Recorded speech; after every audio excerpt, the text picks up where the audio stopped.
Hola, la retórica es el estudio de los desacuerdos y cómo los remediamos.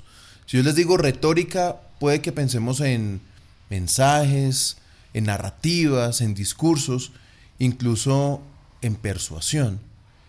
Pero, ¿qué tal si les digo que la retórica tiene que ver con los alcaldes que escogemos en Manizales? O cómo los discursos políticos de los últimos 30 años en América Latina nos cambiaron. Incluso la retórica tiene que ver con el río Magdalena y los desaparecidos en Colombia. De eso hablaremos hoy aquí, en Ciencia de Bolsillo, esta estrategia de la Dirección de Investigaciones y Posgrados de la Universidad de Manizales para llevarles ciencia, buena ciencia. Yo soy Carlos Urrego, bienvenidos.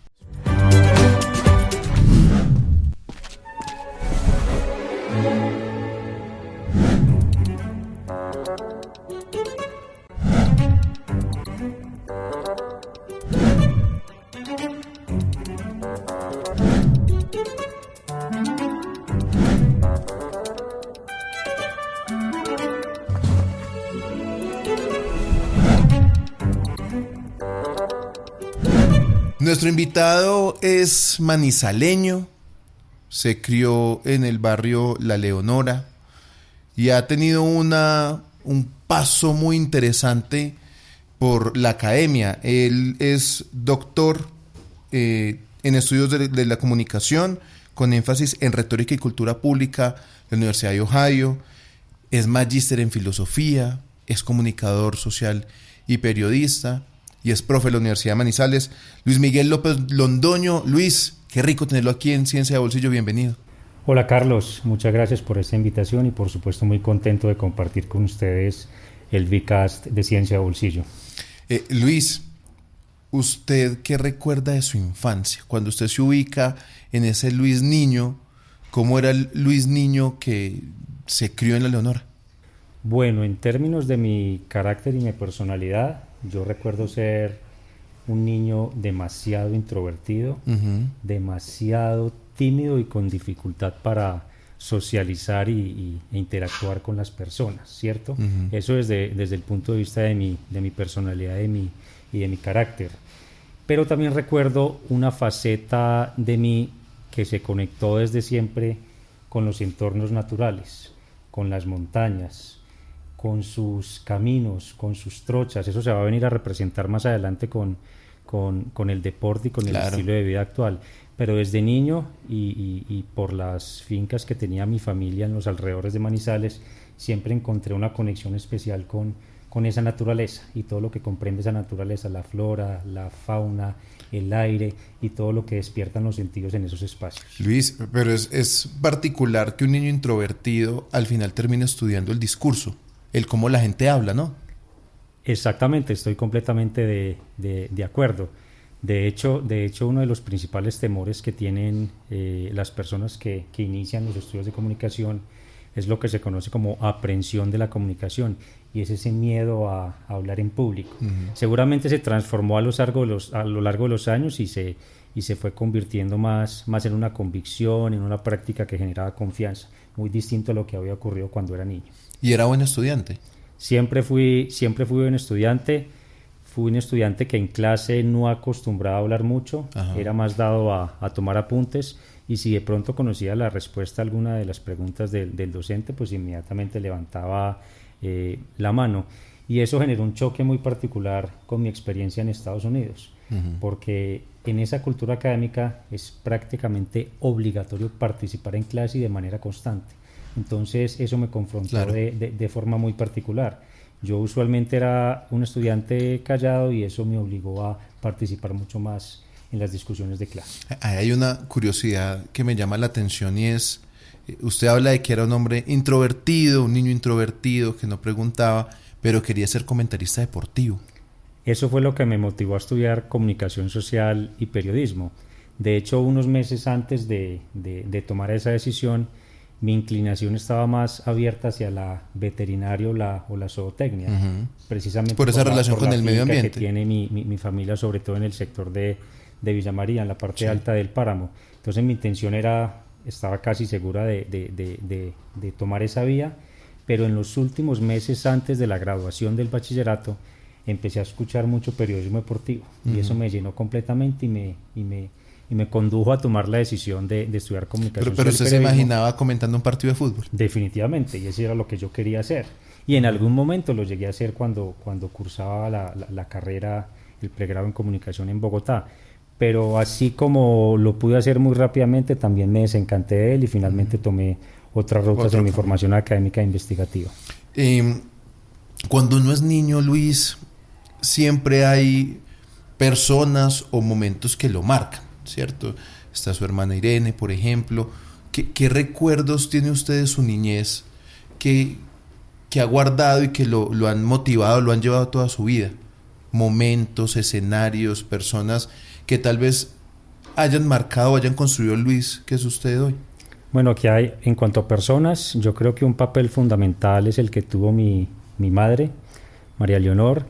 Mi mamá siempre fue muy rigurosa, tanto conmigo como con mi hermana, en las labores académicas. Siempre nosotros llegábamos del colegio y se sentaba con nosotros a revisar las tareas, a revisar los trabajos, a practicar la respuesta que íbamos a dar en los exámenes, y eso de cierta forma cultivó una disciplina, una rigurosidad, una convicción de hacer muy bien académicamente las cosas, y yo creo que eso fue lo que me ayudó mucho a sortear las dificultades y las problemáticas que tuve en el doctorado en Estados Unidos. Una formación en Estados Unidos es de muy alto nivel, es de compleja rigurosidad, y yo creo que esos valores de disciplina, de convicción, de determinación, de terminar y hacer bien las cosas, yo creo que tuvieron una influencia definitiva. ¿Y usted no fue de pilatunas, de hacer daños en la casa? Definitivamente. De hecho, tenemos una anécdota con mi mamá y con mi hermana. Vivíamos en una casa de 3 plantas, nosotros parqueábamos el carro en el garaje, en la primera planta, subíamos, y cuando se terminaba ese primer nivel de escaleras, ya cuando estaba la sala, mi papá y mi mamá siempre tenían unas chanclas negras con una suela naranja. Okay. Entonces yo acostumbraba a jugar fútbol en la sala y fueron demasiados los daños que hizo. Rompí porcelanas, quebré adornos traídos del país más lejano en Europa, y siempre la respuesta disciplinaria de mi mamá fue utilizar esas chanclas para darme pelas. Entonces el número de pelas fue altísimo, tanto usted que ya vio una chancla naranja y se asusta. Que guardo claramente la imagen de la chancla, incluso me acuerdo de la textura. Con algo también muy particular, y es que yo por ejemplo hacía un daño en la mañana, rompía algún adorno en la sala, y mi mamá me decía, esta noche te doy la pela. Entonces, por supuesto, el tránsito del día era algo tormentoso para mí, porque yo sabía que se acercaba la noche y se acercaba el momento de la pela. Claro. ¿Cierto?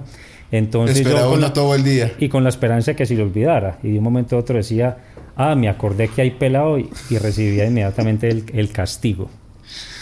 Luis, ¿cuándo empieza usted a llamarle la atención el tema del discurso público, del discurso político, de la retórica? ¿En qué momento en ese mundo del deporte, el medio ambiente, estar en Bogotá, en la Pontificia Javeriana estudiando comunicación, se le empieza a mover la brújula hacia ese lado? No fue en los 5 años del pregrado, cuando empecé a identificar ese interés por el discurso político o por la comunicación política. Fue más que todo cuando me vinculé a la Universidad de Manizales en el año 2010, que vino acompañado, por supuesto, de un interés por consumir información periodística relacionada con la política, claro, en su sentido más amplio y general. Pero también empecé a trabajar un interés que fue creciendo considerablemente por el tema electoral, el comportamiento electoral, sí, que definitivamente viene atado al discurso político. ¿Qué discursos son más llamativos? ¿Qué discursos tienen la capacidad de crear, cambiar o desafiar actitudes y comportamientos? Y ahí fue donde empezó esa conexión con la retórica, ¿cierto? Incluso yo en ese momento no conocía el término retórica. Yo hablaba más bien de discursos políticos en la plaza pública, sí, pero no conocía cómo la retórica como disciplina clásica se conectaba con ese discurso político. Y en esos años tuve también, previo a mi entrada a la universidad, una experiencia de 4 años en la registraduría de Manizales, en donde aprendí todo lo de la organización electoral, que de cierta forma también me dio cierta perspectiva sobre qué es lo que se mueve en escenarios, claro, y en calendarios electorales. Definitivamente. Luis, antes de empezar a hablar de esos temas académicos, ahorita hablábamos de su papá, que es médico, ya jubilado, su mamá, que siempre estuvo con el tema muy cercano al turismo, su hermana Irene, que es abogada. ¿Cómo es una conversación familiar cuando hay esos elementos de conocimiento tan distintos? Es decir, usted experto en retórica, su hermana abogada, su papá médico. ¿Cómo es esa comunicación mirando desde la retórica en su familia? Es una conversación que muchas veces genera algunos problemas y algunos desacuerdos. Por ejemplo, mi hermana y yo, por pertenecer a la misma generación, tenemos unas construcciones sociales, unas convicciones, unas creencias que son muy diferentes a las de mi madre y a las de mi padre, ¿cierto? Entonces, por ejemplo, en temas relacionados con el cuerpo, en los significados del cuerpo, siempre nosotros tratamos de desafiar esa visión tradicional que tienen mi padre y mi madre, pero eso siempre genera problemas, porque nosotros los invitamos a leer ciertos significados y a leer ciertos sentidos del cuerpo de una manera, y ellos se resisten a eso porque no conocen esa perspectiva, y desde muy pequeños incorporaron y naturalizaron ciertas creencias. Entonces siempre existe ese choque y ese desacuerdo en cuanto a las formas de ver diferentes elementos o diferentes circunstancias de la vida. Yo te mencionaba el cuerpo, ahora que estamos hablando de política, también en ese caso. Yo soy una persona más hacia la centro izquierda, con un discurso más defensor de la diversidad, del medio ambiente, de las libertades individuales y colectivas. Ellos están más anclados en una visión mucho más conservadora y mucho más tradicional. Entonces, cuando se habla de esos temas siempre se generan ese tipo de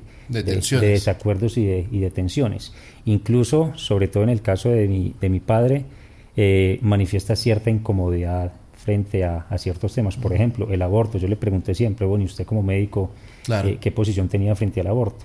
Y notaba siempre cierta incomodidad para hablar sobre el tema. Se sentía cuestionado y juzgado desde mis posiciones en cuanto al tema. Entonces, digamos que siempre ocurre eso. Sin embargo, en medio de esas diferencias, y por supuesto desde la tolerancia que me ha acompañado siempre, pues nos entendemos y respetamos las opiniones de todos. Y de hecho nos tomamos el pelo demasiado con los temas de los que hablamos en determinadas situaciones.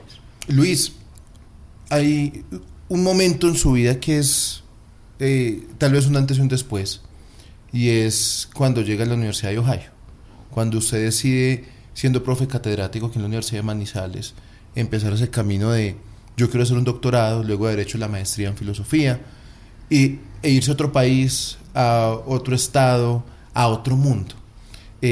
Ubíquese en ese momento en el que usted toma la decisión de irse. ¿Qué le pasaba por la cabeza? Es el año 2017 y hay dos momentos definitivos.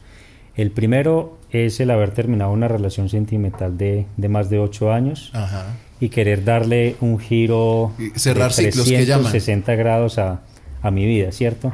Quiero experimentar algo completamente diferente. Ese es ese primer momento. El segundo, la invitación que me hace la profesora Adriana Ángel de ir a estudiar a la Universidad de Ohio. Ella ya se había graduado como doctora en el Scripps College of Communication de esa universidad, y ella me dijo, ahora que yo me gradué y que estamos buscando relacionarnos desde la Universidad de Manizales con la Universidad de Ohio, deberías aprovechar esta oportunidad para estudiar el doctorado. Esas dos situaciones fueron las que me llevaron a finales de ese año, 2017, a aplicar al doctorado. En ese doctorado, Luis, usted hace una tesis bien interesante que se titula algo así como Del río a la tumba, espacios de desaparición y reaparición de cuerpos sin identificar en la guerra colombiana.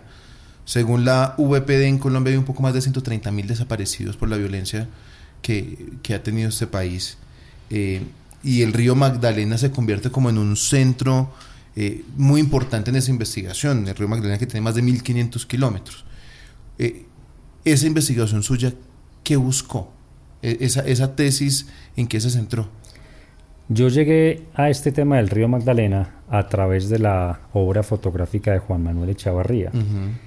Juan Manuel Echavarría tiene un trabajo que se llama Requiem NN, en donde él muestra las tumbas en el cementerio de Puerto Berrío, que es un municipio en el departamento de Antioquia, en donde se habían depositado los cuerpos no identificados que los pescadores habían sacado del río Magdalena, y que las personas empezaban a desarrollar o a construir una relación recíproca y religiosa con estos cuerpos.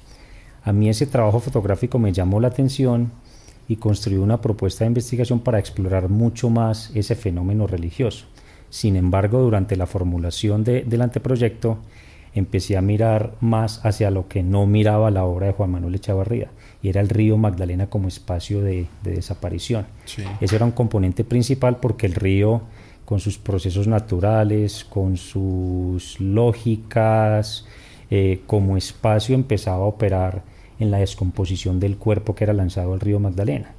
Entonces yo quería conectar y quería unir el río Magdalena como espacio que descompone y borra toda identidad del cuerpo humano, Sí. con el cementerio de Puerto Berrío, a donde era llevado ese cuerpo que no era posible identificar, que era depositado Y en ahí una bóveda. volvía a tener identidad. Exactamente, y por eso el título hace referencia al cementerio como espacio de reaparición. Si el río Magdalena era utilizado para desaparecer el cuerpo, ahora el cuerpo en el cementerio reaparecía y tenía un nuevo vínculo y se incorporaba nuevamente a la vida religiosa y social de la comunidad de Puerto Berrío. Que ese tema con las personas no identificadas es muy interesante, por ejemplo en Puerto Berrío, donde alguien que generalmente le han desaparecido a otra persona, como que un poco termina adoptando a un NN. Uno de los hallazgos principales de la investigación fue precisamente ese. En Puerto Berrío fue un municipio que recibió una ola de violencia demasiado fuerte en la década del 80 y el 90. De hecho, fue una de las zonas de expansión del paramilitarismo, no solo en Antioquia, sino en el país. Entonces, esa guerra dejó eso. O sea, altos índices de desaparición forzada. Se calcula entre 5 y 5.500 el número de desaparecidos de habitantes de Puerto Berrío en medio del conflicto armado en Colombia.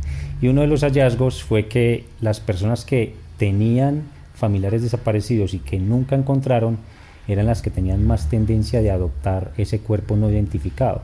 Aquí opera una lógica de sustitución o de reemplazo. Era como una forma de: tengo un familiar desaparecido, yo voy a adoptar para que ocupe ese lugar que está vacío. Y al mismo tiempo eso significaba que, si bien su familiar no tenía quien le rezara, quien lo acompañara, esta persona que estaba enterrada en el cementerio sí iba a tener alguien que cuidara de él. Entonces hay unas lógicas de intercambio, de sustitución y de reemplazo.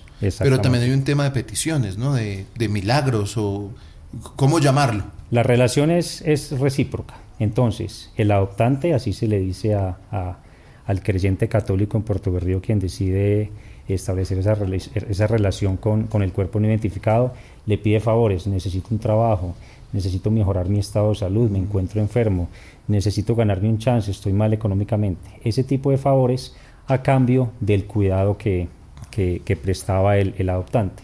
Dedicar misas, ir los fines de semana al cementerio a rezar, acompañarlo, llevarle flores, tener la tumba bonita, limpia. Esa era una relación que se establecía, pero era completamente recíproca. Yo te doy, tú me das. ¿Qué encontró que no quedó en la tesis? En su sentir, en el Luis Miguel persona que aprendió de esa experiencia que deja la violencia en Colombia.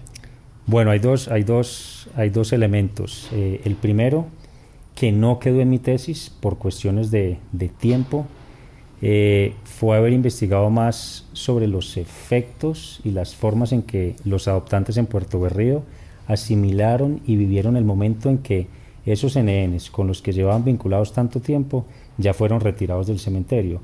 Cuando yo llego a hacer el trabajo de campo en Puerto Berrío en el año 2021, ya estaba la unidad de búsqueda de personas desaparecidas haciendo todos los trabajos forenses para la identificación de los cuerpos. Ya tenían pruebas de ADN de toda la comunidad, y yo no pude rastrear eso por cuestiones de tiempo y porque ya se cerraba el calendario para la presentación pero a muchas de los primeros resultados. Digamos que, entre comillas, les quitaron el que ellos decían que era su desaparición. Definitivamente.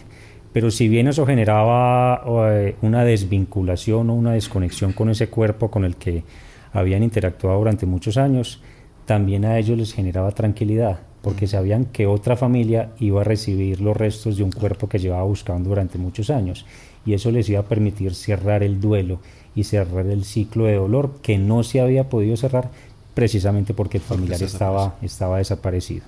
Y lo otro que me preguntaba sobre qué me deja esa investigación en torno al conflicto armado, yo eso lo escribí en mi tesis. En investigación cualitativa hay un componente que se llama reflexividad, y es como mis reflexiones, mis análisis, mis sensaciones, mis sentimientos empiezan a influir y acompañan el análisis de la información o de los datos. Sí, claro.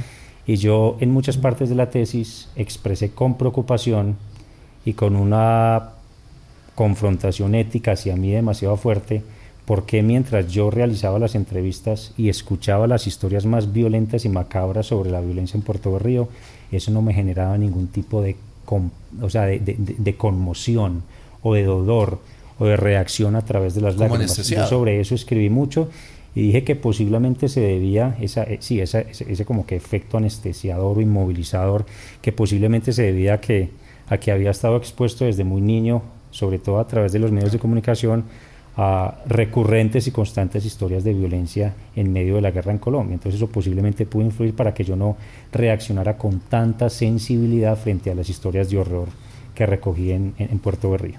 Luis, si yo le digo que el río no tuvo la culpa, ¿usted en qué piensa? El río no tuvo la culpa es una frase que me expresa mi informante clave en el trabajo de campo, Luz Miriam Ate Ortega, con quien todavía mantengo comunicación permanente. En una visita al cementerio de Puerto Berrío, ella me dice: Luis Miguel, nosotros al río Magdalena no lo llamamos el río Magdalena, nosotros le decimos el río no tuvo la culpa. Y me dice ella que esa frase surge de una discusión que ella tuvo con diferentes miembros de la comunidad, en donde pensaban en cómo el río también se convirtió en una víctima del conflicto armado, y cómo el río, al haber recibido tantos cuerpos durante la guerra, pues realmente no tuvo la capacidad de resistirse, no tuvo la capacidad de decir no pueden arrojar estos cuerpos al río Magdalena.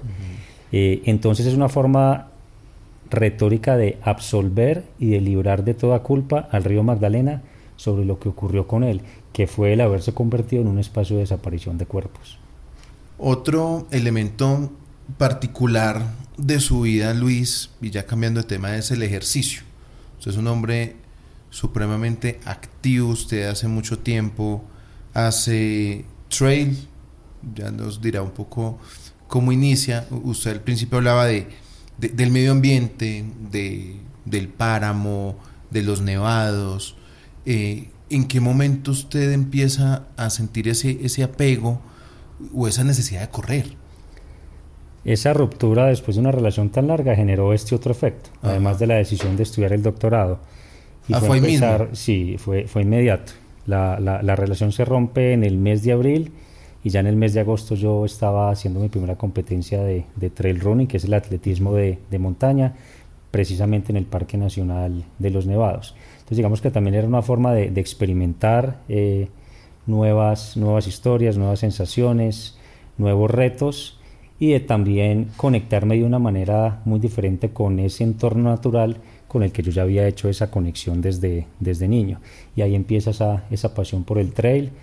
Esa carrera pues no tenía ningún tipo de estrategia porque yo no conocía bien el deporte, no utilicé la indumentaria requerida, no me preparé para correr en altura, no llevaba la alimentación indicada. Entonces digamos que desde ahí fue cuando ya empecé a recoger esa serie de aprendizajes y de experiencias de dificultad que uno vive en esa carrera, para empezar a mejorar y afianzar mucho más la ejecución de las estrategias de carrera. Pero es que eso fue bien rápido, porque usted ya ha hecho lo que se conoce como ultramaratones, que son carreras de 40, 50 kilómetros. Ha estado en Perú, en Colombia ha estado en diferentes partes. Uno como corre 40 kilómetros, 8, 9 horas sin parar. No solo lo físico, es decir, mentalmente uno 8 horas, ¿en qué piensa? Bueno, aquí hay 3 pilares en este deporte. Los 3 pilares son el entrenamiento y la preparación física, que por ejemplo ocurre durante 6 días a la semana. Yo únicamente descanso los viernes y siempre en esos días hay un entrenamiento diferenciado. sea para fortalecer, sea para mejorar la capacidad cardiovascular, Sí. sea para adquirir más resistencia para esas distancias largas. El segundo lugar es la alimentación, una alimentación que idealmente esté alejada del consumo de azúcares, de porciones muy grandes de carbohidratos, de comida frita. Sí. Ojalá esté más orientada hacia la proteína animal, no tanto la carne roja, las verduras, las frutas, y porciones moderadas de carbohidratos. Y el tercero es el sueño. Idealmente el sueño que debe tener una persona que hace este deporte debe ser de mínimo 8 o 9 horas. Realmente es en el sueño en donde El cuerpo se asimila, recupera. en donde se asimila tanto la alimentación como el entrenamiento físico. Ajá. Entonces, si alguno de los tres pilares falla, pues el edificio, la pirámide de la preparación se va a derrumbar. Y si se hace bien ese entrenamiento junto al sueño y a la alimentación, pues el cuerpo va a estar preparado para correr durante 8 Yo, durante yo 9 me horas. imagino uno, la quinta hora, falta la mitad y uno ya pagué tal cosa, tengo una deuda, ¿qué será la vida de fulano de tal? Es decir, cómo funciona la mente cuando uno está en Perú, en un ultramaratón, 50 kilómetros, van al kilómetro 38, la mente cómo funciona. Yo no he conocido una situación o una actividad en donde el cerebro se active más que en una carrera de trail. Y no he conocido una situación en mi vida en donde exista tanta comunicación intrapersonal. Luis Miguel hablando con Luis Miguel. De pronto, las primeras horas de la carrera, uno siempre está pensando en cuál es esa estrategia, debo alimentarme ya, debo hidratarme más, debo tomarme una pastilla de sal, en el siguiente puesto de hidratación debo consumir cierto tipo de comida. Al principio de las competencias, el cerebro está enfocado en eso, pero en todas las competencias y sobre todo en estas de largas distancias hay 1 o 2 momentos de crisis en donde uno empieza a preguntarse: ¿yo qué estoy haciendo acá? ¿Yo por qué me vine a sufrir? ¿Yo por qué exijo el cuerpo de esta manera? Y pueden ser estados de dificultad y de crisis que pueden durar 1 hora o 1 hora y media. En la última competencia que estuve en Perú, después de haber cruzado el punto de corte, llevaba 6 horas de carrera, tuve un momento de crisis de 1 hora y media, en donde únicamente pude caminar. Y el cerebro empieza a jugar con uno. Tienes la opción de retirarte, te vas a retirar. Habrá forma en que el cuerpo físicamente recupere fuerzas o no lo va a hacer. Y empieza ese juego de mensajes. Ese juego de mensajes, pero siempre se sale de ese momento de crisis. Puede que haya 1 o 2 carreras en donde el momento de crisis sí me haya ganado, pero la experiencia, yo ya completo casi 30 carreras de montaña, me ha enseñado a manejar esos momentos de dificultad durante las carreras, y porque las piernas no quieren más, las piernas duelen. Después de 28 o 30 kilómetros el cuerpo simplemente se quiere sentar al lado de un árbol a descansar y no quiere más.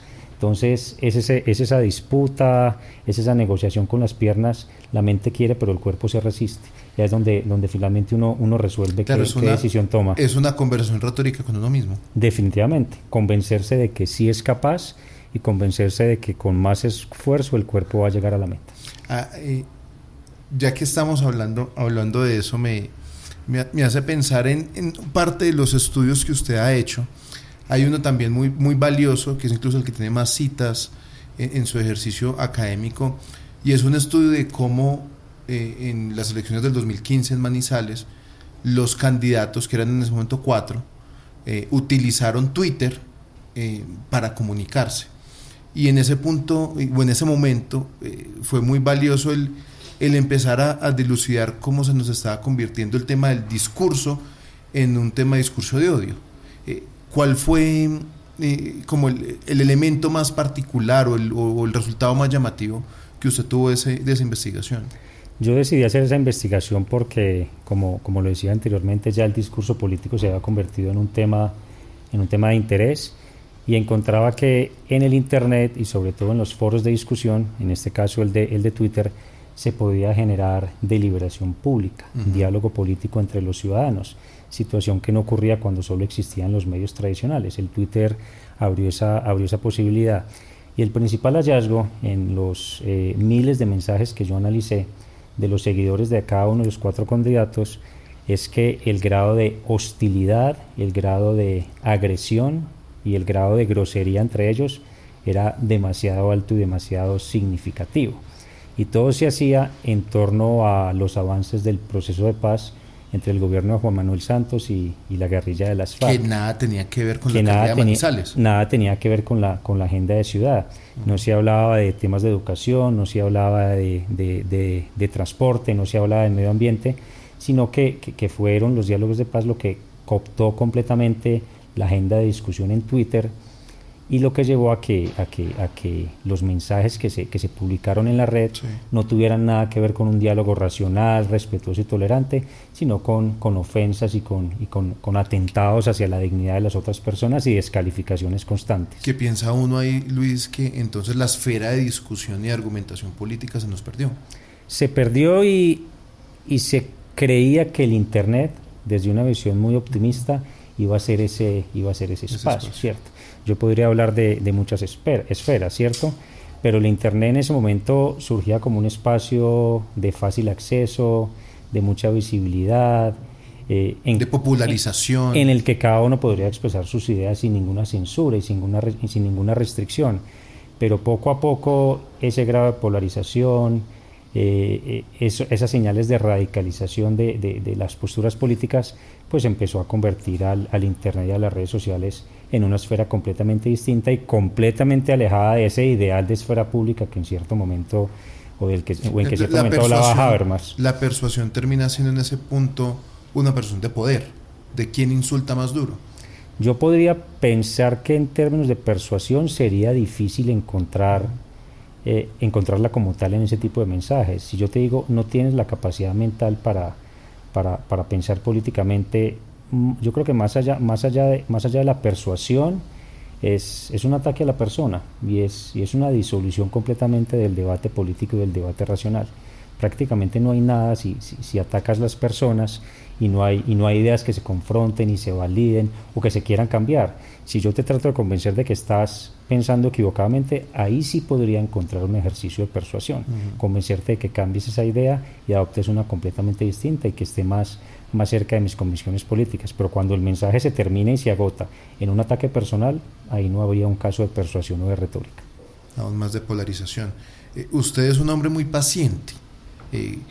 Estar corriendo 9 horas necesita paciencia, pero tiene otra actividad que también es de mucha paciencia, y es la pesca con mosca. Se llama así, ¿no? Así se llama, la pesca con mosca. ¿Cuándo empezó usted a ser pescador? Bueno, yo empecé a ser pescador desde muy pequeño porque mi papá me enseñó. En un lago de la finca que mi familia tenía en esa época en Santega, mi papá me llevaba desde muy niño a pescar mojarras plateadas y tucunarés, pero era muy pequeño. Pero ahí empezó el gusto por este deporte. Yo no entendía en ese momento qué era la paciencia y cuáles eran las virtudes que se debían tener para ser un buen pescador. Ya más adelante, muy adelante, en el año 2003, a través de un primo, este sí es un caso de retórica, él me convence de cambiar la técnica de pesca que yo venía utilizando, que era una técnica muy tradicional y muy clásica. Y él me dice, hay una técnica de pesca que se llama pesca con mosca o fly fishing, que es utilizar señuelos artificiales, que son señuelos que simulan o aparentan ser un insecto que vive en los entornos naturales donde uno pesca, que son esos, y me convenció de empezar a practicar esta forma de pesca, que es muy diferente. Estos señuelos son también como, pues puedo exagerar, pero son como obras de arte, ¿no? Esto está hecho con una filigrana. Definitivamente, tiene una cantidad de materiales, tiene plumas de aves, tiene pelos de diferentes animales, tiene otros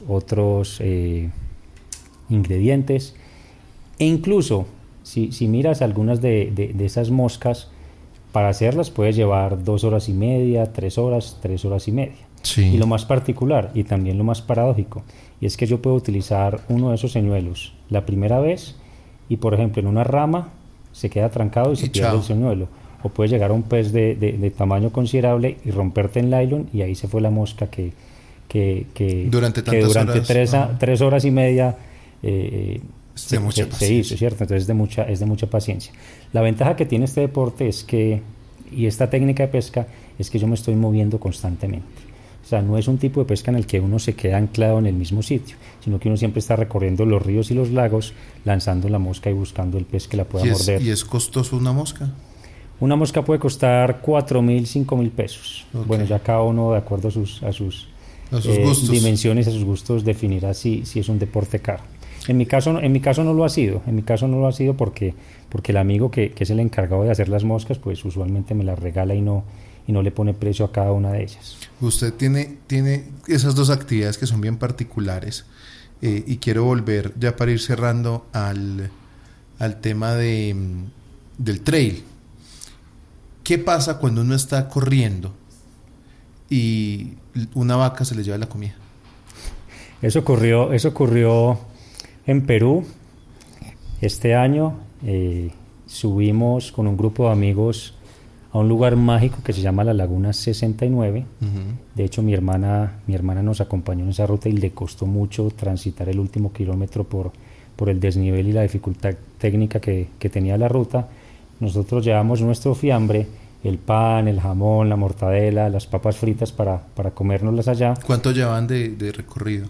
Llevamos más o menos 3 horas y media. Además muy exigente, a una altura de 4.600 metros sobre el nivel del mar. Entonces llegamos, nos sentamos y yo era el encargado de la logística del almuerzo. Entonces sacamos 2 o 3 bolsas que teníamos ahí. Yo saqué la bolsa del pan, le entregué una tajada de pan a cada uno y ya iba a abrir las cajitas del jamón y del queso cuando una vaca negra, bajita, de largos cuernos, se acercó y agarró la bolsa del pan con la boca y se la tragó con 3 mordiscos. O sea, con bolsa y todo. Nosotros quedamos completamente aterrados y estupefactos porque no habíamos visto algo similar en ningún momento. Entonces inmediatamente metimos todas las bolsas y nos fuimos para otra parte más altica para que la vaca no volviera a hacer el mismo daño. Lo curioso es que volvió y lo hizo.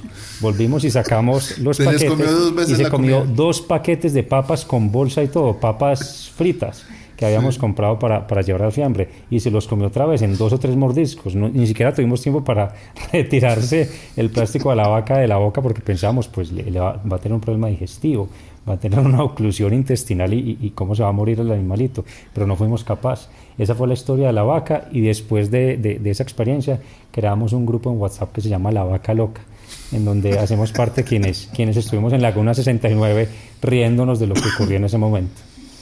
Esa es una muy, muy buena historia. Vamos al final, Luis, con preguntas rápidas para respuestas rápidas. ¿A qué suena la investigación de Luis Miguel López? Piensa en una canción que usted diga, mi ciencia suena a eso. Bueno, hay una canción de Ataque 77 que se llama Arranca Corazones. Arranca Corazones. Buena canción y buena banda. Definitivamente. Sí. Y con el video original sí que es inspirador. ¿Y a qué huele su investigación? Huele a espacios naturales. Uh-huh. Huele a la montaña. Huele a todos esos elementos que la constituyen y que la componen. Uh-huh. Muy bien. Por ahí hay un elemento que habla mucho de usted, a ver si me lo pasan. Exactamente. ¿Qué significa para Luis Miguel eso? Este es un zapato o tenis para hacer el deporte que practico, que es el atletismo de montaña. Pero tienen también el significado de transportarme a través del espacio, de transportarme a través de las montañas, de llevarme por los sitios que activan completamente mis sentidos y que, vuelvo a utilizar una palabra, activan esa conexión que yo tengo con los entornos naturales. Ese es el significado que tienen estos zapatos. Bueno, pues así como Luis calzó muy bien sus zapatos para correr, calzó muy bien también la retórica para tratar de entender el mundo, este mundo tan convulso en el que vivimos. Luis Miguel López Londoño. Luis, gracias por estar aquí en Ciencia de Bolsillo de Eureka. Carlos, muchas gracias por la invitación al VCast de Ciencia de Bolsillo. Y a ustedes, como siempre, gracias por acompañarnos en este nuevo capítulo. Les recordamos que también nos pueden leer en www.eureka.humanizales.edu.co. Nos pueden seguir en Instagram como @eurekahumanizales y aquí ver todos los capítulos de podcast y de VCast, también escucharlos. Hasta la próxima. Gracias por estar con nosotros en Ciencia de Bolsillo, este esfuerzo que hace la Universidad de Manizales y la Dirección de Investigaciones y Posgrados para contar ciencia. Yo soy Carlos Urrego y nos vemos pronto.